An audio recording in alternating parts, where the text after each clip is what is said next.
Good morning Aki. Very good morning. ఈ రోజు breakfast ఏం చేసావు? మీకు ఇష్టమైన పెసరట్ ఉప్మా చేశాను నాన్న. ఇష్టమైన పెసరట్ ఉప్మా చేశాను నాన్న. ఉప్మా చేశాను నాన్న. ఉప్మా చేశాను నాన్న. ఉప్మా చేశాను నాన్న.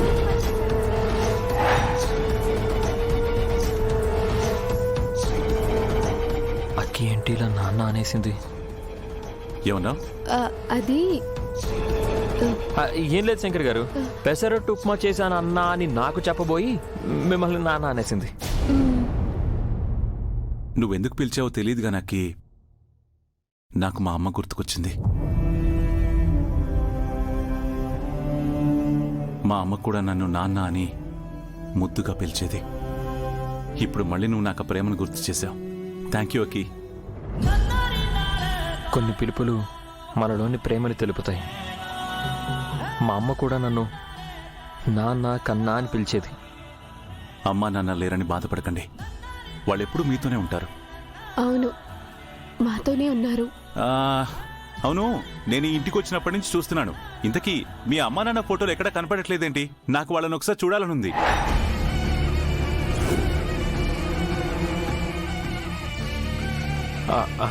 అది వాళ్ళ ఫొటోస్ కనిపిస్తుంటే వాళ్ళు లేరనే విషయం గుర్తు చేసినట్టుంటుంది. అందుకే పూజ గది కబోర్డ్లో పెట్టేశాం. అరే, అలా కబోర్డ్స్ లో పెట్టిస్తే ఎలా?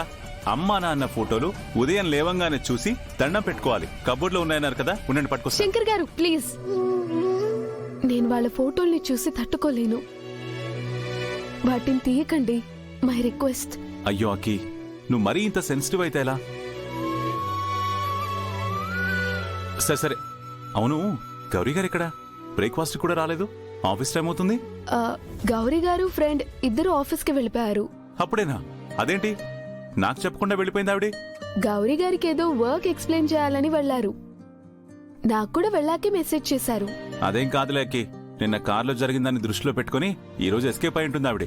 అసలు ఏం జరిగింది అంటే నిన్న మేమిద్దరం కలిసి కార్లో వెళ్తున్నప్పుడు స్పీడ్ బ్రేకర్ చూసి డ్రైవర్ బ్రేక్ వేసినప్పుడు ఆవిడ పడిపోయింది కదా. ఆవిడ పట్ట చూసి నేను నవ్వాను కదా, అది చూసి తెగ ఫీల్ అయిపోయింది ఆవిడ. అందుకే ఈ వేళ కూడా అలాంటిది ఏమైనా జరుగుద్దేమో అని చెప్పి నాకు చెప్పా పెట్టకుండా వెళ్ళిపోయింది అంటున్నాను. సరే సరే, ఆవిడ కూడా మనకెందుకు పొద్దునే రండి, మన పెసరట్టు ఉప్మా మనం తినిద్దాం. నువ్వు పెట్టమ్మా. ఏమైంది సార్? ఏంటి ప్రాబ్లం? ఏంటో తెలియట్లేదు గౌరీ. ఉండు, టెక్నీషియన్ కాల్ చేస్తాను. సార్, నేను ఆటోలో వెళ్ళిపోతాను. అరే ఎందుకు, జస్ట్ ఒక 10 minutes ఉండు, కలిసి వెళ్దాం. ఓకే.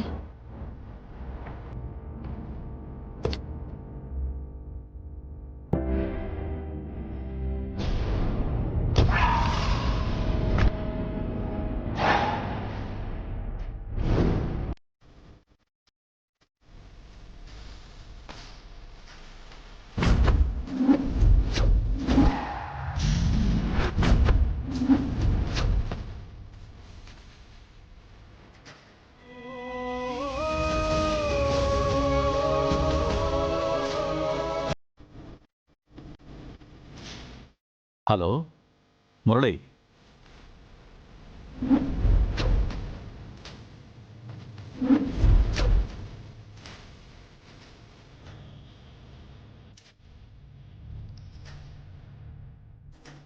అర్జెంటుగా వచ్చి.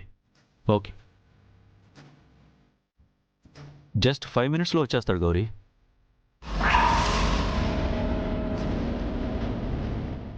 గౌరీ, అమ్మా గౌరీ, గౌరీ.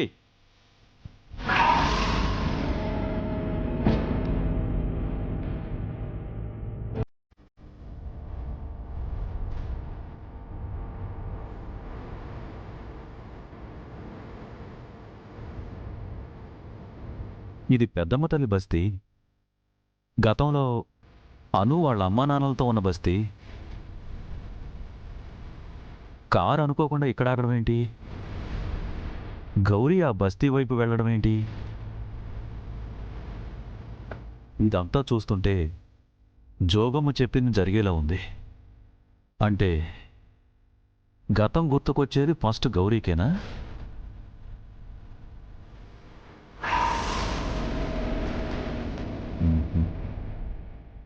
లేదు, గౌరీకి గత జన్మ గుర్తుకు రావాలంటే నేను తనని డిస్టర్బ్ చేయకూడదు.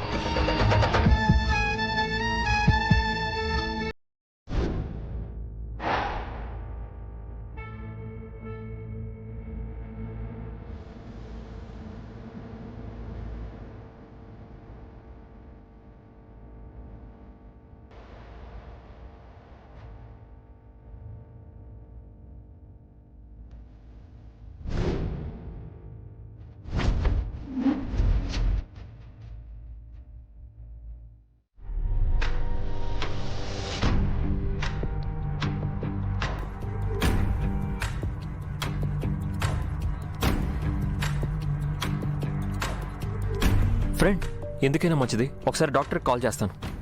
అక్కర్లేదబ్బాయి, గౌరీకి రెస్ట్ అవసరం. కాసేపు రెస్ట్ తీసుకొనిద్దాం. వెళ్దాం పదండి. జెండే గారు మీరు వెళ్ళండి, నేను ఇక్కడే ఉంటాను. ఎందుకంటే ఈవిడికి ఏదైనా అవసరమైందనుకోండి చూసుకునే వాళ్ళు ఒకరు ఉండాలి కదా.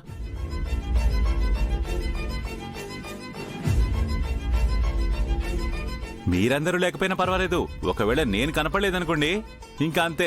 నువ్వు అసలు మనిషివేనా, మానవత్వం ఉందా, నేను ఇక్కడికి వచ్చి పడిపోతే నన్ను పట్టించుకోవా అని ఒకటే గొడవ చేసేస్తుంది. ఓకే శంకర్, నువ్వు ఉండు. ఆ.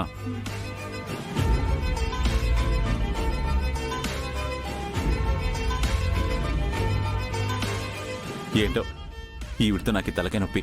ఇక్కడికి వచ్చినా కూడా నాకు మనశ్శాంతి లేకుండా పోయింది.